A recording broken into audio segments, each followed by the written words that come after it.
Hello বন্ধুরা, আবার আপনাদের কাছে চলে আসলাম আমার কিছু পিচার প্ল্যান্টের কালেকশান নিয়ে। দেখতে পাচ্ছেন এখনও অনেক কিছু গাছ অর্ডার দেওয়া আছে যেগুলো এখনও হাতে এসে পৌঁছায়নি। এগুলো কিছু কলসপত্রীর ভ্যারাইটি। এগুলো আনার পরে এটার অনেক বয়স, মোটামুটি 1 বছর হয়েছে কিনেছি, এবার রিপোর্ট করলাম এই কদিন আগে। এটাও সেম তাই। এগুলো নতুন, বেশি পুরনো না, নতুন। এগুলো রিপোর্ট করিনি, ওরকমই যেরকম এসেছিলো সেরকমই আছে। এই একটা দেখুন ভ্যারাইটি, এইটা একটা নিচ দিয়ে ছোট চারা হয়েছে, ওই যে ওখানে এর ফুল হয়েছিল। ফুলের বীজ আমি ফেলেছি, জানি না কতটা হবে, ফেলেছি। এই যে যেটা দেখছেন সূর্য শিশিরের এই ভ্যারাইটিটার আমি বীজ ফেলেছিলাম। এর মাদার যে গাছটা ছিল সেটা মরে গেছে, কিন্তু এই বীজে অনেকগুলো চারা হয়েছিল। তো আমি দুদিন বাড়ি ছিলাম না, খুব জল হয়েছিল। তো এই যে ট্রেটা দেখছেন আমার, এটা পুরো বৃষ্টির জলে পুরো ভরে গেছিলো, এটা ডুবে গেছিলো, যার জন্য চারাগুলো, অনেকগুলো চারা নষ্ট হয়ে গেছে। দুটোই বেঁচে আছে, এই একটা আর ওই একটা ছোট ছোট। এই কিছু আপনার ফ্লাই ট্র্যাপের ভ্যারাইটি, এই একটা আছে, এই একটা আছে। কিছুই না, খুব কস্টলি এগুলো।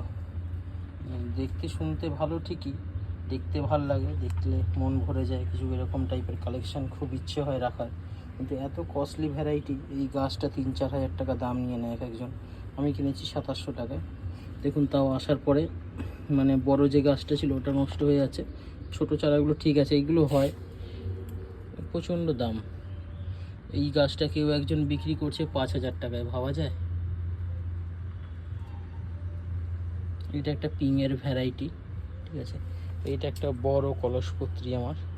এগুলো সবই কলসপত্রীগুলো, এগুলো যার কাছ থেকে নিয়েছিলাম এগুলো সব কাটিংয়ের তৈরি করা, ঠিক আছে। এইগুলো বিভিন্ন জায়গা থেকে কিনেছি, দেখছি যদি চারা করতে পারি অবশ্যই সেলে রাখবো। এদের খাবার আমি সেরকম কিছু দিই না, শুধুমাত্র ওই বৃষ্টির জলটা আমি ধরে রাখি। যেমন এই মগটায় দেখছেন এখানে ডাইরেক্ট বৃষ্টির জলটা পড়ে, ওইটা দিয়ে দিই। প্লাস আমার ওইদিকে একটা 100 লিটারের ড্রাম রাখা আছে, ওটাতে সারা ওই বৃষ্টির টাইমটায় বর্ষার জলটা ধরে রাখি। ধরে রেখে এদেরকে সারা বছর ওই জলটাই দিই। ভালোই করেছি 1 বছর। প্রথমে 2-1 বার করেছিলাম, মরে গেছিলো, আবার নতুন করে স্টার্ট করেছি। প্রচুর খরচা সাপেক্ষ এই গাছগুলো, ঠিক আছে। আর মরে গেলে খুব খারাপ লাগে। যেমন এই বড় সূর্য শিশির যেটা ছিল, অটোমেটিক নিজেই কালো হয়ে গেল, ঠিক আছে। যাই হোক, বাচ্চা রেখে দিয়েছিলাম, হয়ে গেছে। ওই দেখুন, এই একটা জল বেশির জন্য হয়েছিল। হালকা জল সবসময় রাখি।